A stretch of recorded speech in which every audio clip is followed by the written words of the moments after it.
Marrying a plumber? How embarrassing. My mother spat over the phone. My father didn't even speak. He just hung up. And my sister? She laughed. Who'd be caught dead at that wedding? They didn't just disapprove. They boycotted my wedding. No calls, no messages, not a single chair reserved for them. They said I was a disgrace to the family, that I had ruined our reputation. So I walked the aisle alone. No proud father to give me away. No mother dabbing tears of joy. Just silence, where love should have been. But here's what they didn't know. The man they called a plumber? He wasn't just a plumber. He was a former MIT engineer, a systems genius who had walked away from corporate wealth to build something on his own terms.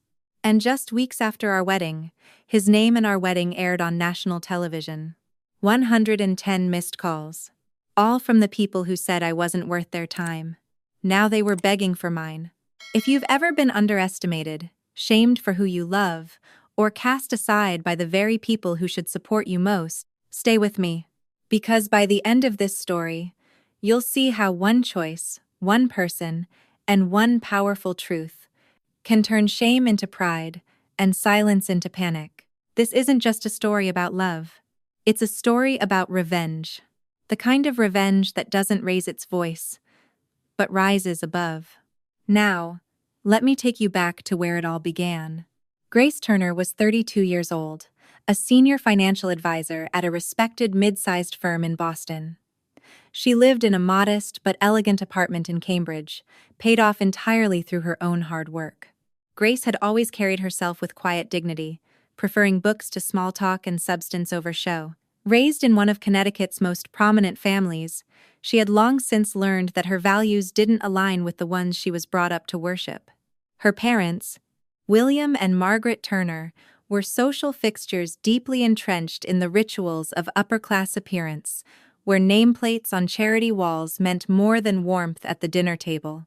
Her younger sister, Chloe, was the shining star of the family, always the center of attention, effortlessly charming, and seemingly born to walk red carpets and country club galas. Grace, by contrast, had always been responsible in the way that was praised but never celebrated. As she dialed the number to her parents' estate, her hands trembled not from uncertainty, but from something deeper, older. A lifetime of trying to prove herself worthy still hadn't shaken the heaviness that followed her into adulthood. This call wasn't a plea. She wasn't begging. It was an invitation, an act of grace, of decency. She had decided to offer them one more chance. The phone rang 3 times before Margaret picked up. Her voice was calm, clipped, and unmistakably cold. "Grace," her mother said, as though answering a call from a distant acquaintance. "Hi, Mom," Grace began carefully. "I just wanted to call and, well, I wanted to let you know the wedding's next Saturday. I wanted you and Dad to know you're invited. It would mean a lot if you came." There was a pause, but not the kind that comes from surprise or emotion. This was the kind of pause that came from calculation. Margaret inhaled slowly. "Next Saturday?" she repeated, as if the date were somehow offensive.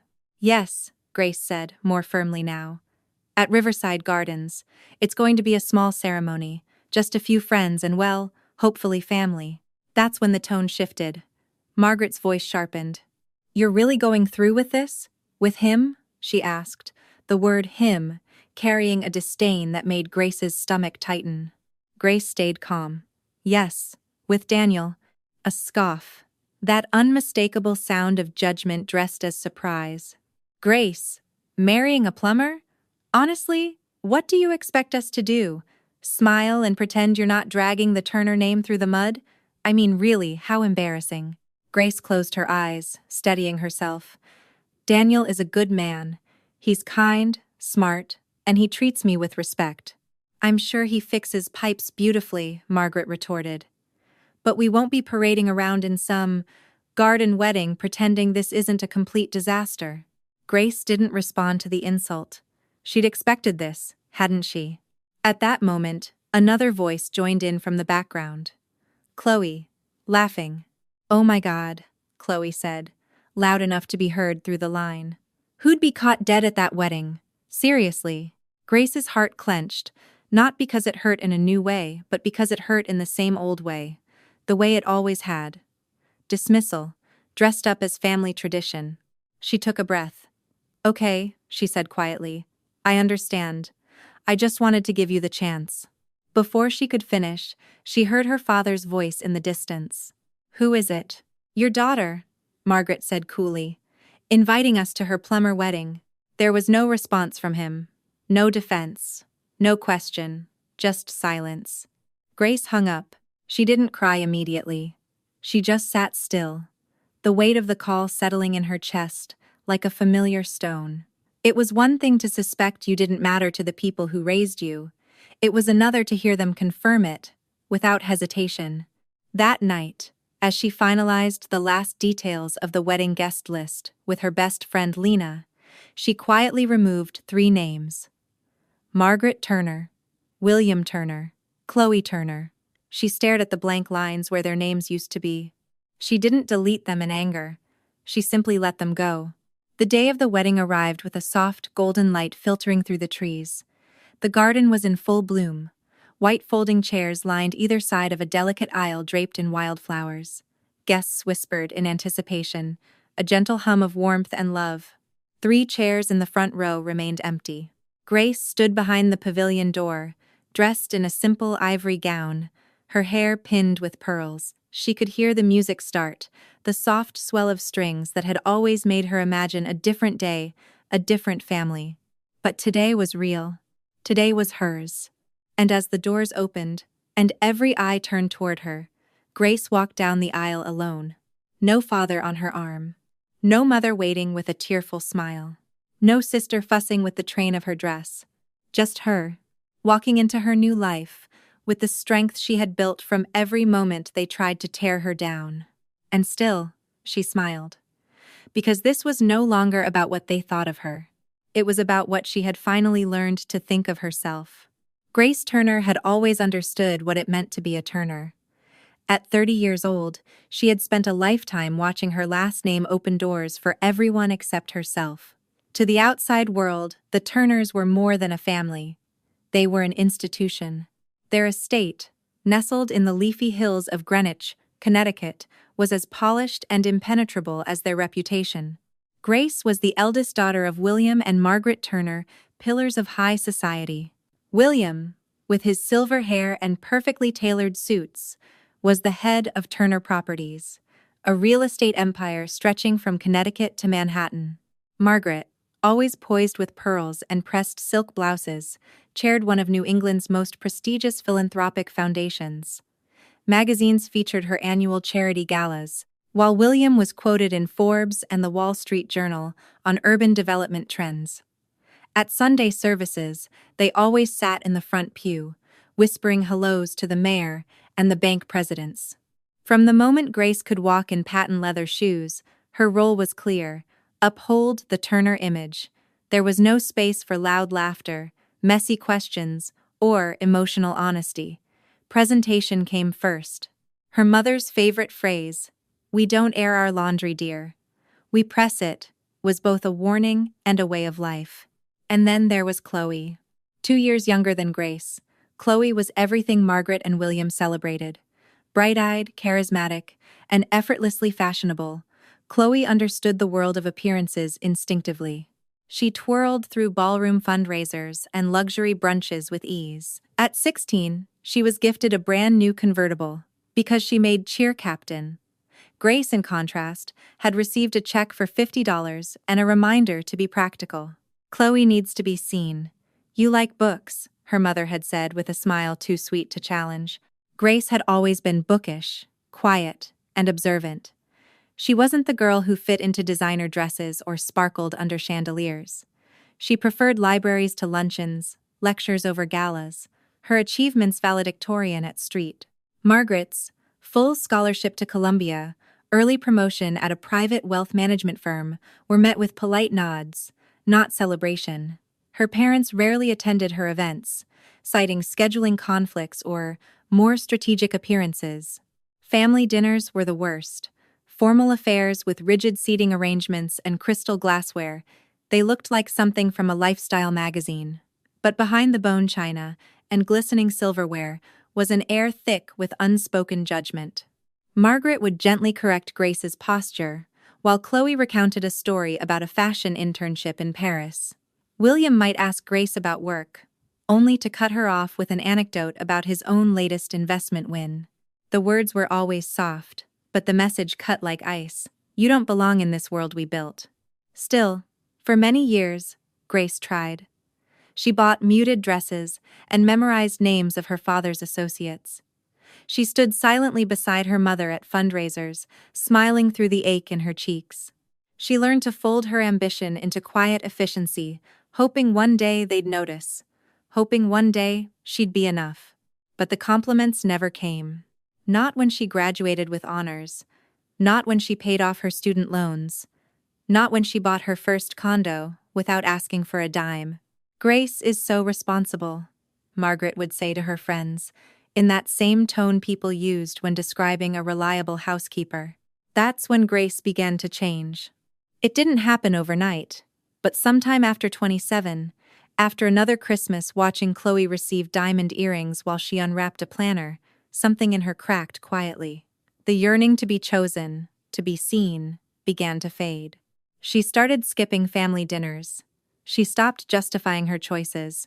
She let her hair grow long, dressed how she liked, and filled her home with things that made her happy, not things that made her parents proud. By the time she met Alex, the man her family would soon call the Plumber, she had already begun building a life separate from theirs. It was quiet, unpolished, but deeply her own. And yet, standing at the altar with empty chairs where her family should have been, the sting returned. Their absence wasn't just rejection. It was confirmation of what Grace had always suspected. In the Turner household, love was not unconditional. It was earned, and she had never earned it. But they were wrong about one thing.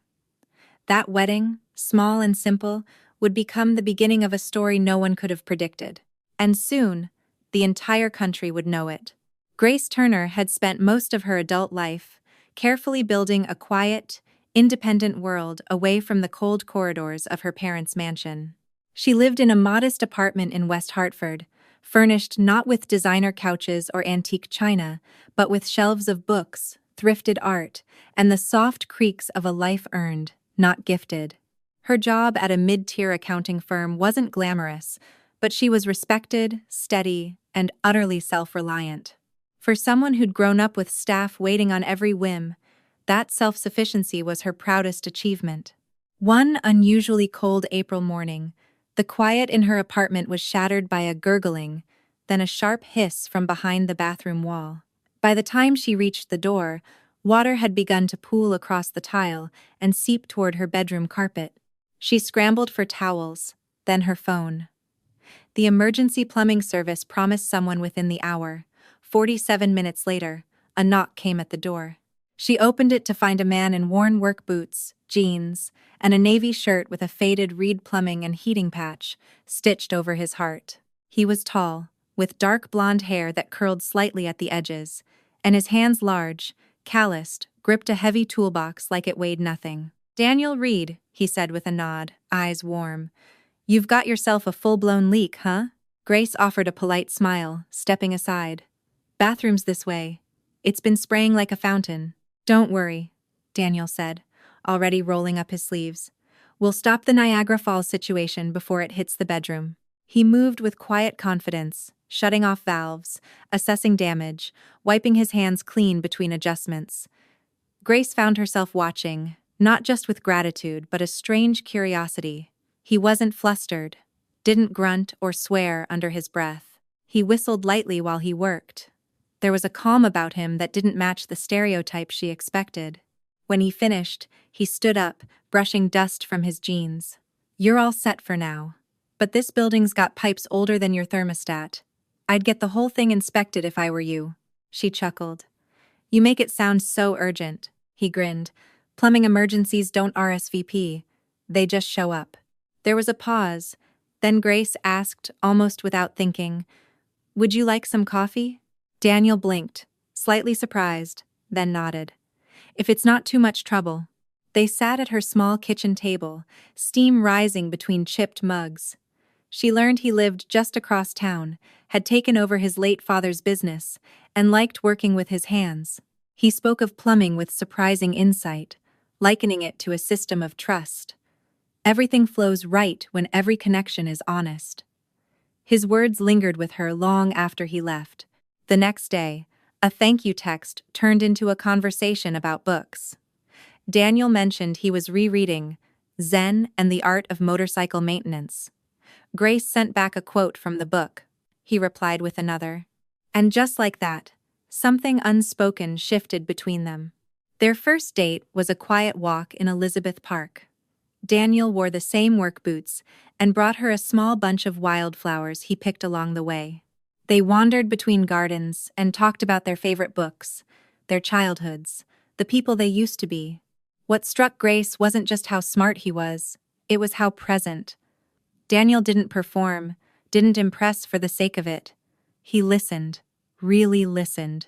When they passed a bench by the rose garden, he asked her to sit, pulled a small pocket chessboard from his bag, and challenged her to a game.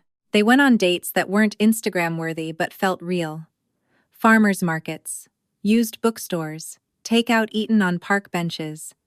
Sunday breakfasts made together in silence and smiles. Grace, for the first time in years, felt seen not evaluated, but she kept one thing hidden: her last name. He knew her as Grace Matthews, a decision she made the first time she saw how his shoulders tensed at the mention of rich kids in Range Rovers who looked down on tradesmen. She wasn't ashamed of him, quite the opposite, but she feared what he'd think of her past, of the Turner name.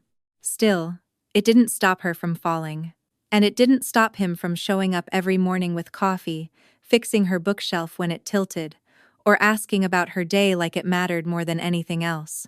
And so, in the quiet glow of ordinary days, the girl whose family measured love in social capital fell in love with a man who measured it in effort, care, and small, steady actions. What Grace didn't know, what neither of them could have imagined, was how much louder the world would get when her two lives finally collided.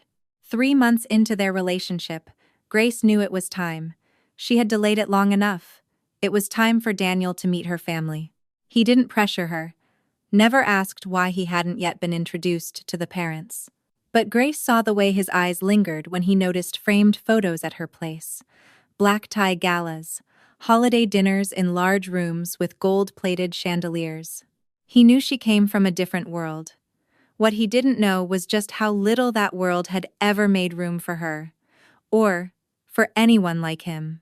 When she finally told her mother she'd be bringing a guest to Sunday dinner, Margaret's voice was pleasant but edged. "Oh, and who is this mystery man?" "A friend, someone I've been seeing." "I see. And what does this friend do for a living?" "He owns a small business," Grace said, choosing her words carefully. "Plumbing services." There was a beat of silence, and then a clipped response. "Lovely. We'll see you both at 6. The Turner family estate in Old Greenwich stood exactly as Grace remembered it, immaculate, symmetrical, proud. Daniel wore his best blazer, pressed shirt, and polished shoes. Still, Grace could feel his hesitation as they approached the massive front door. She squeezed his hand. "Whatever happens in there, you're not alone." Margaret greeted them with a smile that didn't reach her eyes. "You must be Daniel," she said, offering her hand like she was presenting a napkin. Her gaze lingered on the toolbox-shaped calluses on his fingers. "We don't often have guests from hands-on professions." Daniel smiled politely. "Nice to meet you, Mrs. Turner." William stood a few steps back, arms folded. Was all he said in response, before turning toward the dining room. Chloe swept in shortly after, her perfume arriving before she did. Well, Gracie's got herself a man," she said with a smirk, eyes raking over Daniel like he was a curiosity in a glass case. "So, Daniel, what do you do?" He answered calmly. "I run a plumbing and HVAC business. We specialize in residential systems, energy efficiency upgrades." Chloe interrupted with a laugh. "Wow. Bet that's fun when people clog up their sinks with spaghetti. I can barely change a light bulb." She turned to Grace. "You always did like fixing broken things." The table was beautifully set with porcelain dishes, crystal glasses, and 5 courses no one truly enjoyed. The conversation moved around Daniel like he wasn't there. William discussed stock indexes. Margaret talked about a charity brunch she hosted with 2 senators. Chloe bragged about her new boyfriend, Parker, a financial consultant on Wall Street. He just closed a deal with a startup valued at $60 million, she said, glancing meaningfully at Daniel. He's flying me to Napa next weekend. At one point, Margaret turned to Daniel with a rehearsed smile. So, Daniel, doing that sort of work, do you get retirement benefits? Or do you just keep going until your knees give out? Grace froze. Daniel paused, setting down his fork. Well, I invest through my SEP IRA, and I've structured the business to run without me eventually.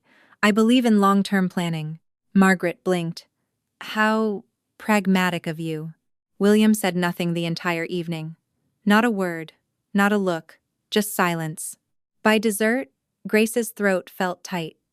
She watched the family around her laugh and drink wine like nothing was amiss, as if they hadn't just systematically diminished the man she loved.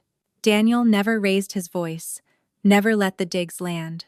He answered politely, held her hand under the table, and smiled at her between courses like they were in on a private joke. When they finally stepped back into the night air, Grace felt the burn rise in her chest. "I'm sorry," she whispered. "They were awful." Daniel stopped beside the car and turned to her, his voice soft but firm. "Grace, I didn't expect anything different. They don't have to understand me. They don't have to like me. But it's not fair. They don't have to believe in what I do," he continued, "because you do. And that's enough for me." She stared at him, eyes filling. "You sure?" He nodded. "Absolutely. Let them look down. They don't know what they're missing." As they drove away from the Turner estate, Grace looked at the man beside her, kind, grounded, unshaken. She thought of all the people her family had celebrated over the years, shallow men with expensive suits and empty values, and realized, with startling clarity, that Daniel was richer than any of them. And one day, the world would see it too. The leaves were just starting to turn that soft golden amber when Daniel led Grace down a quiet wooded path behind the old state park in East Hartford. The afternoon sun streamed through the trees, casting a warm light over the earth, and crunching leaves muffled their footsteps. Grace had always found comfort in nature, its quiet, its patience, its lack of judgment. And perhaps that's why Daniel chose this place, this moment. He paused near a small clearing where someone had placed a weathered wooden bench years ago, half claimed by the roots of a nearby tree. Daniel turned to her with a nervous smile. There was no crowd, no photographer hiding in the bushes, no flash or spectacle. Just them, the breeze, and a single small velvet box in his hand. "Grace Turner," he began, his voice soft but steady. "You're the smartest, kindest, most grounded person I've ever met. You see people not just their job, their money, their family name. You see them, and you saw me. Will you marry me?" Grace's heart, already full, overflowed. She didn't need diamonds or declarations. The man kneeling before her, with calloused hands and a gentle heart, was everything she never knew she needed. "Yes," she whispered, pulling him up into a kiss. 1,000 times, yes. The ring wasn't ornate, it was modest, with a tiny opal stone, but it shimmered in the sunlight like a secret just between them. That evening, still wearing the same smile she'd had in the woods, Grace sat on her small apartment couch with the phone pressed tightly to her ear. She was calling to tell her parents. Not for their approval, she had long stopped expecting that, but because they were still her parents. And some part of her, whether foolish or brave, thought maybe they would surprise her. Margaret answered on the third ring. "Mother, I'm calling to tell you," Daniel proposed. "We're engaged." There was a pause, then a sharp exhale on the other end. "Well," Margaret said, her voice clipped and cool. "I suppose congratulations are in order. Good luck to you and your plumber, but don't expect us to be part of that circus. We won't be attending." Grace bit her lip hard, the familiar sting rising. "It's not a circus, it's my wedding." I just hope you realize what you're doing, Margaret continued. People will talk. It's already hard enough to explain your choices. Now this? I don't care what people think, Grace said, trying to steady her voice. Well, we do, her mother snapped. Then came the click of the call ending. Grace sat in stunned silence, the phone still pressed to her ear. She tried her father's number next. It rang and rang. No answer, no voicemail. He wouldn't even give her that. Moments later, a notification buzzed on her screen. The family group chat lit up. One message, from Chloe. It was a single emoji, a laughing face. Grace stared at it. No words, no congratulations, no attempt at sisterhood, just mockery, dressed in pixels. The tears came, but not like before. These weren't tears of self-doubt. These were tears of confirmation. The walls that had long been cracking had finally collapsed. They weren't coming to the wedding, not because they couldn't, but because they wouldn't. Because she had chosen love over legacy. And so, for the first time in her life, Grace made a decision without looking back. She deleted the group chat. Then she pulled out a notepad and began writing names, not of the people she had lost, but the people she still had. Friends who called just to check in. Her coworker who always remembered her birthday. Daniel's mother, who sent her soup when she had the flu. A new guest list was born. No Margaret, no William, no Chloe. She and Daniel would marry on their terms. Surrounded by love, not bloodlines, they would build a family not from expectations or prestige, but from truth and choice. The Turners would not be invited. And for the first time, that didn't feel like a tragedy. It felt like peace. The morning of Grace Turner's wedding began quietly, with a faint mist clinging to the trees and a stillness that felt both peaceful and hollow.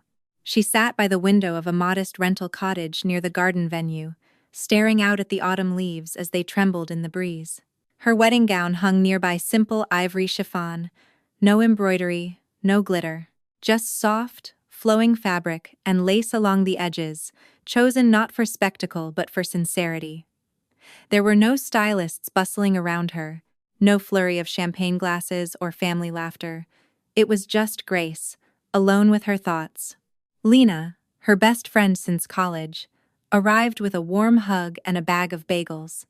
She had insisted on staying by Grace's side since the proposal, offering her support without conditions or questions. Nervous? She asked gently, handing Grace a cup of tea. Grace gave a soft smile. Not about marrying him, just about everything else. They set up the modest decorations themselves, with wildflowers from a local farm and string lights wrapped carefully around the pergola. There were no florists, no planners, just the two of them, and a few friends who had arrived early to help set the chairs in place.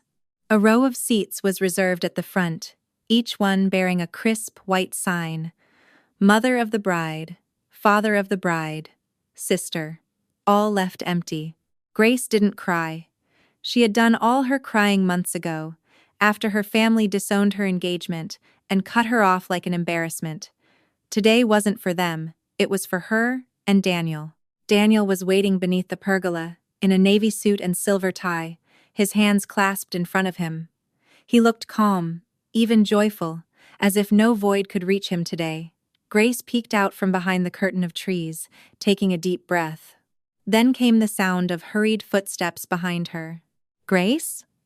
She turned around, startled. A man stood there in a charcoal suit, slightly wrinkled from travel. His gray hair was windblown, and his eyes gentle, but unsure searched her face. Uncle Robert? She whispered, unsure if she believed it.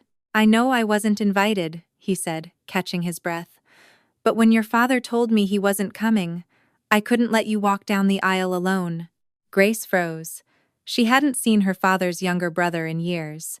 He had always been the odd one in the family, not polished, not interested in country clubs or charity galas. But he had once taught her how to ride a bike when she was 6, holding the seat while she wobbled down their long driveway, encouraging her when her father had simply shrugged.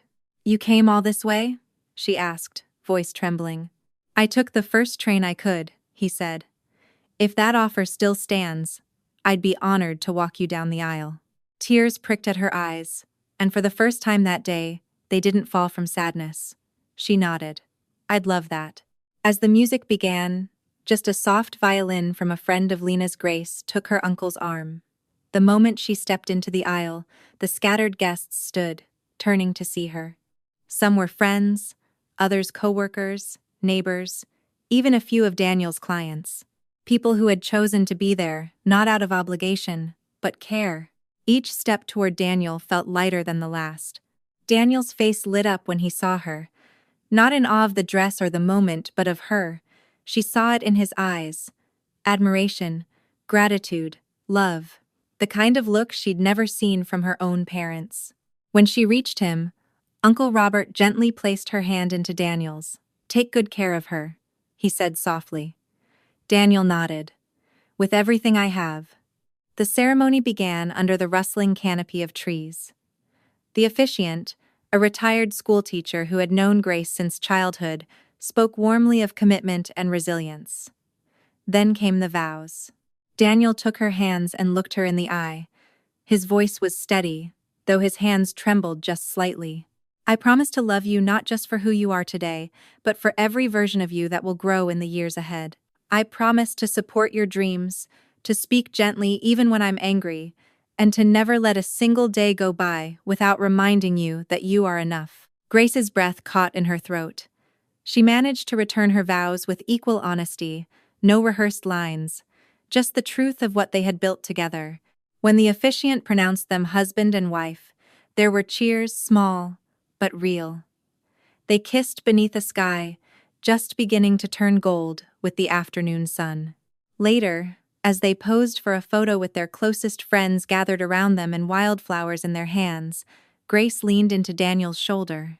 A photographer caught the moment, just as Daniel leaned in and whispered in her ear, "I have a plan for what comes next." She turned to look at him, puzzled. He smiled, a twinkle in his eye. "A surprise, but you'll like it." She laughed softly. "Is this a marriage or a mystery novel?" "Both," he said. And in that moment, with his hand in hers and no trace of her family in sight, Grace realized something profound. You don't need a full church or a famous last name to begin a real marriage. You just need the truth, and someone who stands beside you without wavering. And she had both. Grace had always respected Daniel's quiet humility. It was one of the reasons she had fallen for him in the first place. He never boasted, never tried to prove himself to anyone. So when she stumbled across the drawer in their small study one rainy Saturday afternoon, she wasn't expecting secrets, certainly not ones that would shake the foundation of everything she thought she knew. She had been tidying up, looking for a spare charger cord. Daniel was out running errands, and Grace opened the bottom drawer of his old wooden desk, the one he always kept neatly closed but never locked. Inside was a leather folder, thick and worn. She hesitated, then slid it open. On top was a diploma, Massachusetts Institute of Technology, Bachelor of Science in Mechanical and Electrical Engineering, Daniel E. Reed. Her heart skipped.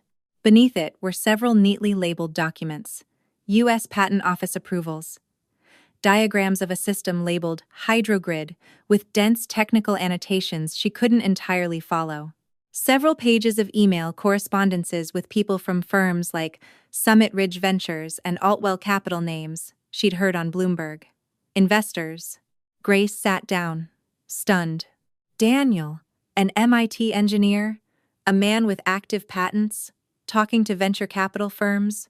He'd always introduced himself simply, "I run my dad's plumbing business." That was it. No bravado, no clarification. Just a smile and rolled sleeves. She had believed him, trusted him, loved him. But why didn't he tell her? When Daniel came home later, groceries in one hand, rain on his jacket, he instantly noticed her sitting at the kitchen table with the document spread out in front of her. His face went still. "I guess I owe you an explanation," he said quietly, setting the bags down. Grace nodded, too shaken to speak. He sat across from her, hands folded, eyes soft. "I went to MIT. I spent 6 years working as a senior engineer for a defense contractor outside DC high-clearance projects.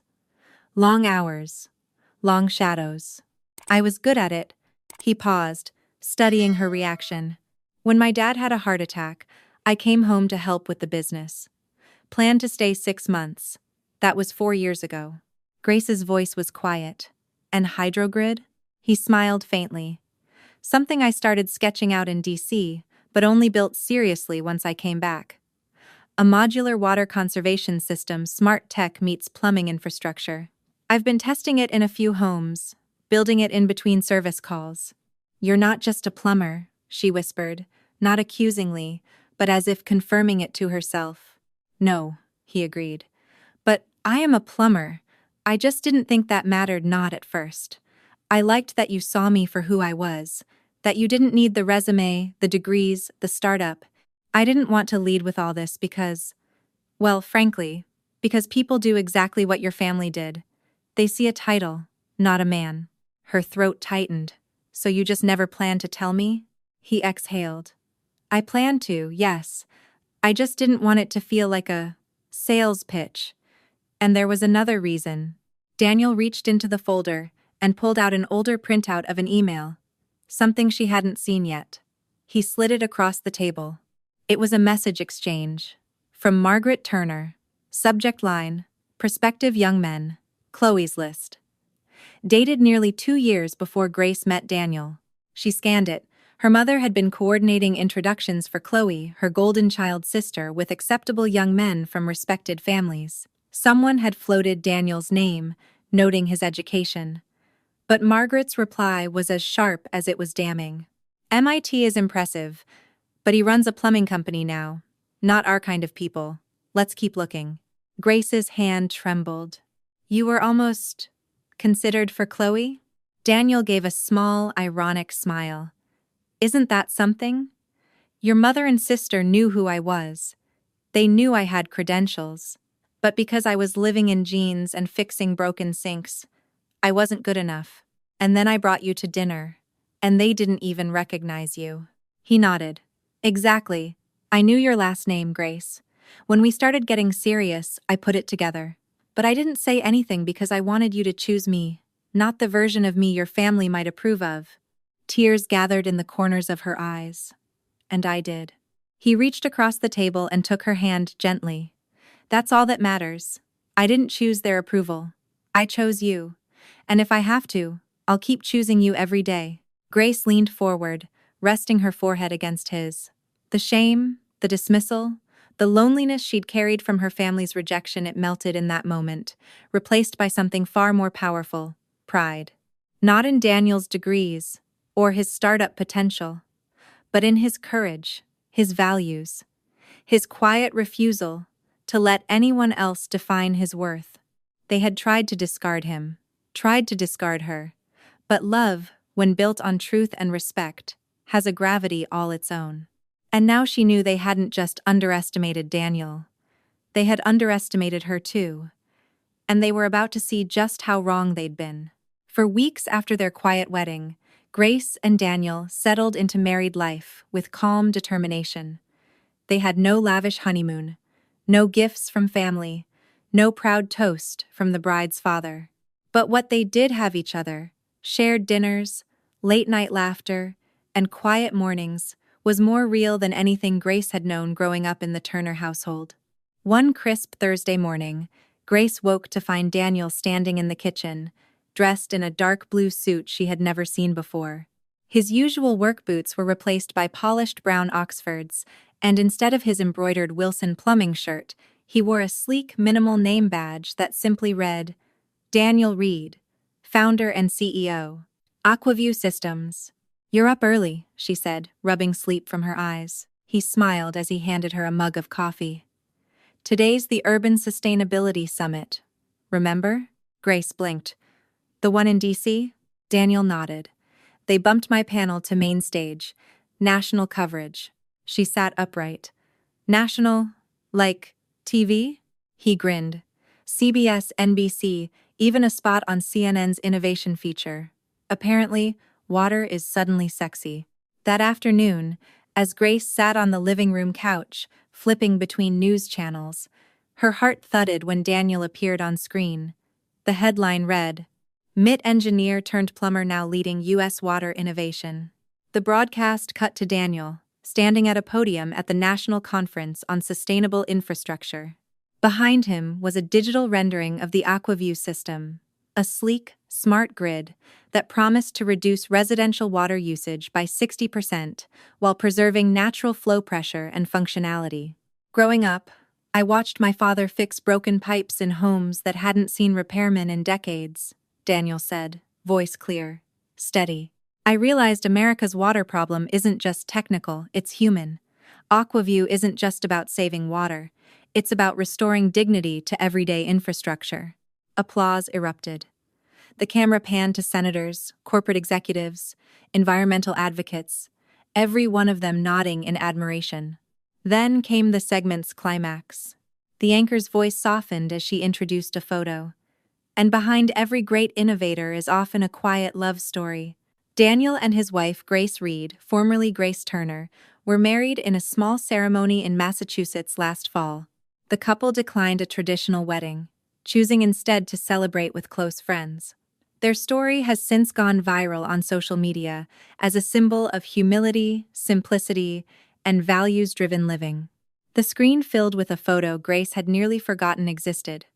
Her in a lace dress, no makeup but glowing, smiling up at Daniel as he gently brushed a leaf from her hair.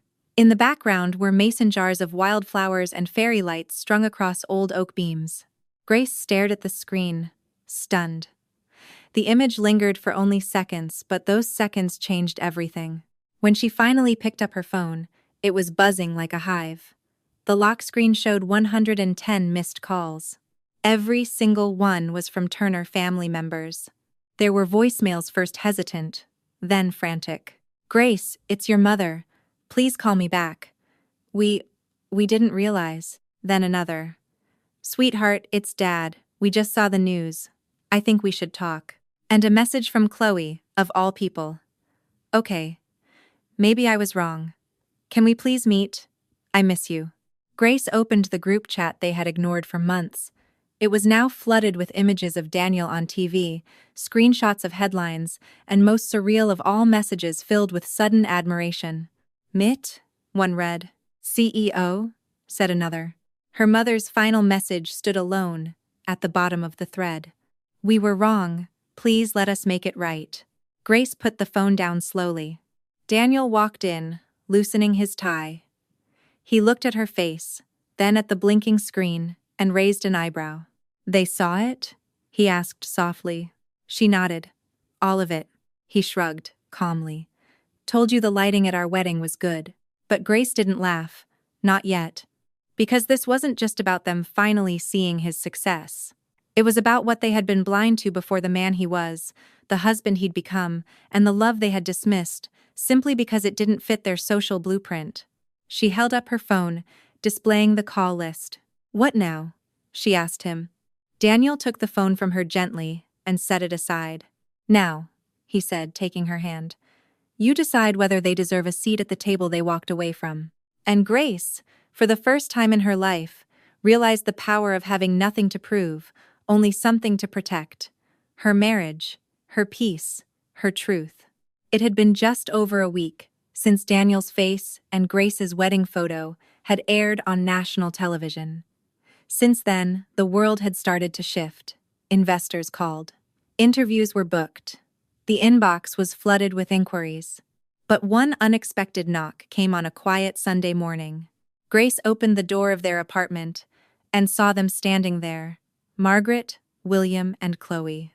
All three impeccably dressed, as if they'd stepped out of a country club brunch and directly onto her doormat. William held a basket of wine and imported cheese. Margaret clutched a silk-wrapped box. Chloe had nothing but her phone, already recording in her mind. Grace, sweetheart, Margaret cooed, stepping forward with an exaggerated smile. We've been meaning to visit. So much has happened. We wanted to say congratulations in person. Grace stepped aside wordlessly. Daniel stood in the kitchen, calmly stirring his coffee. He said nothing but nodded politely. Margaret floated into the living room, placing the gift on the table. "We watched the interview," she said, glancing at Daniel. "Quite impressive. Truly. I had no idea you were doing all that." William chimed in, clearing his throat. "We're actually breaking ground on a new development outside Stamford. Premium eco-homes. There might be a synergy with your Aquaview tech. It's early stage, but we thought perhaps a collaboration could benefit both parties." He said the word collaboration, like it had just occurred to him spontaneously, though Grace knew her father didn't do spontaneity. Margaret turned to her daughter with a sweet smile that didn't quite reach her eyes. "And now that you're married, we're family. Isn't that what matters? Water under the bridge, Grace looked from face to face, their expressions carefully curated, voices dipped in sugar, eyes watching Daniel more than her. She took a slow breath, then asked quietly, "And if he really were just a plumber, would you still be standing here?" The silence that followed was dense. Chloe laughed awkwardly, brushing hair from her shoulder. "Don't be dramatic, Grace." Daniel stepped forward, placing his mug down gently on the table. "We appreciate the visit," he said, tone calm but unyielding. "But we don't partner with people who use their own family as an investment strategy. Aquaview was built on trust, not legacy. It's not for sale to those who failed to respect the people behind it." William's lips tightened, but he said nothing. Margaret's eyes narrowed. "We were trying to make peace, extend an olive branch. You'd reject that?" Grace crossed her arms. "You didn't come here to make peace. You came to profit." There was another pause. Then William reached into his coat pocket and pulled out a cream-colored envelope. "In that case," he said, placing it on the counter, "there's one more thing." Daniel stepped back as Grace took it, opened it, and read the document inside. It was a legal declaration, a formal request for her to voluntarily forfeit her name from all Turner family estates and trusts. No inheritance, no land, no claims. The justification written in clean legalese. To preserve brand integrity and public image in light of recent affiliations. Grace said nothing. Chloe looked down, suddenly avoiding her sister's gaze. "You're serious," Grace said softly. "We thought you might appreciate clarity," William said. "This way, you and your husband can continue your journey free of our shadow." Grace walked to the kitchen drawer, pulled out a pen, and without flinching, signed her name on the bottom line. She handed the envelope back to him. "Now we're truly free." Margaret looked startled. "You don't even want to think about it?" "There's nothing to think about," Grace replied. "You disowned me when I was inconvenient. You came back when I became useful. That's not love, that's leverage." Daniel moved to stand beside her. His presence, steady and silent, said more than any argument could. Chloe gave a small shrug, then murmured, "Guess this is goodbye then." Grace didn't respond. As the door closed behind them, Grace let out a breath she hadn't realized she'd been holding. It was final now. Official. She had let go of everything they dangled above her head for years. Approval, money, status, and the world hadn't ended. In fact, the apartment felt lighter. Daniel handed her the same mug of coffee he'd been sipping when they arrived. "You okay?" She smiled. A little sad, a little free. "Yeah. Actually, I think I'm finally okay." Daniel kissed her forehead. "Good. Because now, it's our turn to decide what family looks like. And this time, they'd build it on their terms." The phone rang just past 2 a.m. Grace stirred in bed, fumbling in the dark as the screen lit up with a name she hadn't seen since the last confrontation. Chloe. Her instinct was to ignore it. Let it ring out, like so many calls from the past. But something about the hour, the desperation in the repeated buzz, made her press answer. "Grace." Chloe's voice cracked through the line, thin and shaking.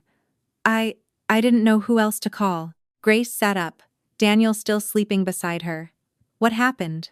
"It's Parker. The FBI came to our building. They froze our accounts. He's being indicted. Securities fraud, wire fraud.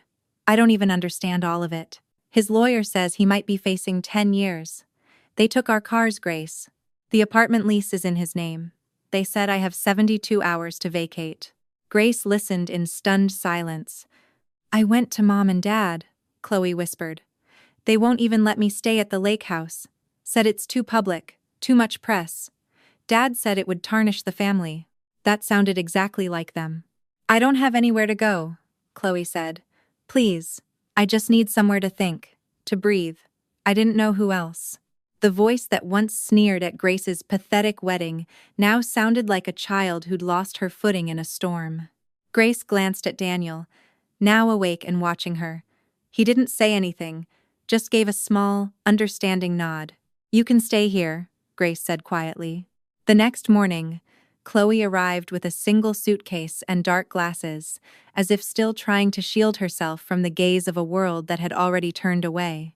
Her heels clicked softly on the apartment floor, out of place in a home that wasn't staged, wasn't manicured, just real. She didn't cry. Not yet.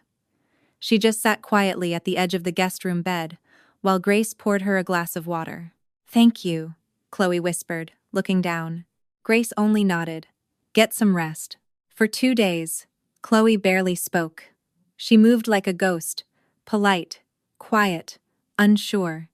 She offered to help clean, to cook, even though she didn't know where anything was. Grace let her be. Daniel didn't pry. On the third evening, Grace returned from work earlier than expected and walked past the guest room, where the door was slightly ajar. Chloe was on the phone. Her voice hushed but firm. Yes, Mother. I'm doing what you said. He likes me. He's kind. I can turn this around. If I can just get Daniel to vouch for me, people will forget all this. He's the media darling now, isn't he? MIT. National news. If he says I'm family, we win the narrative. There was a pause, then Chloe's voice dropped lower. No, she doesn't suspect. She still thinks I'm here because I need her. Grace didn't flinch. She quietly stepped away before the call ended, her heart sinking not out of shock, but recognition. Chloe hadn't changed. Or perhaps she had, but not in the way that mattered. That night, Grace waited until the dishes were done, until Daniel had stepped out to return a work call. She walked into the guest room where Chloe sat reading an old magazine. How long were you planning to play the part? Grace asked softly. Chloe looked up, startled. What? I heard the phone call, Grace said. You told Mom you'd use Daniel. You said I didn't suspect a thing. Chloe's face went pale. I let you stay here because I thought you needed a sister, Grace continued. But now I wonder, did you come because you needed me, or because you needed what you thought I could give you? There was a long silence. Chloe's lips trembled. She tried to speak, but no words came. And then, for the first time since she arrived, she cried. Not the performative tears that came with excuses and manipulation, but deep, cracking sobs that shook her shoulders and bent her over in the chair. I don't know who I am anymore, she choked out. When Parker got arrested, I didn't even think about him. I thought about how it looked, how it made me look. That's how far gone I am. Grace stood there, arms folded, not cold, but steady. I built everything around appearances, Chloe continued, voice hollow. Perfect man, perfect apartment, perfect reputation. And now all I have is a suitcase and a sister I mocked. Grace walked over and knelt beside her. You have more than that, she said quietly. But only if you want to start over for real. Not for headlines, not for Mother's approval. Chloe looked at her, mascara streaking her cheeks. You'd still help me? Grace nodded once. I'm not like them, and neither are you, if you don't want to be. It was a small moment, but in that silence, something shifted, not fully healed, not erased, but maybe, just maybe, something real had begun. It began with a headline tucked quietly into the business section. Whistleblower raises questions about Turner Development Group. At first, it went unnoticed. William Turner had survived worse market swings, zoning disputes, even tabloid rumors. But this was different. Within days, state regulators launched an official investigation into William's latest luxury eco-resort. Questions were raised about offshore funding, shell companies used to secure favorable permits, and suspicious land acquisitions. Documents surfaced: emails, wire transfers, inconsistencies in filings. The Turner name, long considered a pillar of prestige in Connecticut real estate, began to fracture in public. Then came the charity fallout. Margaret Turner, once hailed as the First Lady of Sustainable Giving, was quietly removed from the board of the Helmsworth Foundation. No press conference, no farewell gala, just a bland public statement, citing philosophical differences and a desire to maintain ethical clarity. But everyone understood the subtext. It wasn't just that the Turners were losing influence, it was that no one was protecting them anymore. Grace read each headline with a complicated stillness. She didn't celebrate, she didn't gloat. The pain her family had caused didn't disappear just because the consequences had arrived. But as the walls of silence and pretense collapsed around the Turner estate, something in her relaxed, not out of revenge but out of release. One evening, Chloe sat beside her on the front steps of their modest garden apartment. The air smelled like rain. "They're selling Beacon Hill," Chloe said. Grace turned. "Seriously?" Chloe nodded. "Dad called yesterday. Property taxes are up. Legal bills are stacking. They have to let it go. That house was their trophy." Chloe let out a soft, tired laugh. "I know. It's strange. I thought I'd be devastated. But all I felt was quiet, like someone finally turned off the noise." Grace hesitated. "Are they splitting the sale?" "They offered," Chloe said, "and I refused." Grace blinked. "You what?" Chloe looked at her sister with steady eyes. "I was raised to think wealth was a shield, that if you had enough of it, nothing could touch you. But I've never felt poorer than when I had everything except peace." Grace said nothing for a while. Then she reached out and placed a hand over her sister's. No more words were needed. Inside, Daniel was watching the evening news when Grace stepped in. He muted the TV as she sat beside him. "They're losing the house," she said, "and everything it stood for." Daniel nodded slowly. "I heard. The investors are pulling out too. It's all unraveling." Grace looked at him, searching his face. "How do you feel about it?" He thought for a moment, then said gently, "I'm not happy, Grace. I don't enjoy watching anyone lose what they've built, even if they never valued what truly mattered." She waited, sensing there was more. "But I'm at peace," he continued, "because you're not standing there waiting for them to take you back. You've already walked forward." Grace leaned against his shoulder, feeling the weight of those years, the striving, the rejection, the ache of being not enough fade into something smaller, manageable, even forgivable. "They spent their whole lives building a name," she whispered. "And you built a life," he answered. And for the first time in the Turner family legacy, that was the better investment. The day Aquaview launched nationally, Grace stood beside Daniel at the front of a crowded auditorium in Chicago. Behind them, the logo they had drawn on a napkin 2 years ago now glowed across an LED screen. Engineers, city officials, environmental leaders, they had all gathered not just to see a new product, but to witness the future of water infrastructure. Daniel stepped up first, speaking with the quiet authority he always carried. He explained how Aquaview's grid system could save billions of gallons of water per year, restore decaying pipes across Middle America, and bring affordable, smart infrastructure to neighborhoods that had been neglected for decades. When he finished, the applause was long and standing. Later that month, Grace received an invitation she never expected, an offer to speak at a TEDx event in New York. The topic was redefining personal worth in a world obsessed with status. She took the stage in a simple navy dress, no designer label, no personal stylist, just her voice. She spoke of what it felt like to be raised in a family where love was conditional, where worth was measured by optics, not truth. And she shared how she nearly believed them until someone showed her another way. "I didn't marry a plumber," she said in her closing. "I married a man who understood how systems break and how to fix them, including the ones inside families." The video went viral within days. But that wasn't the moment that meant the most.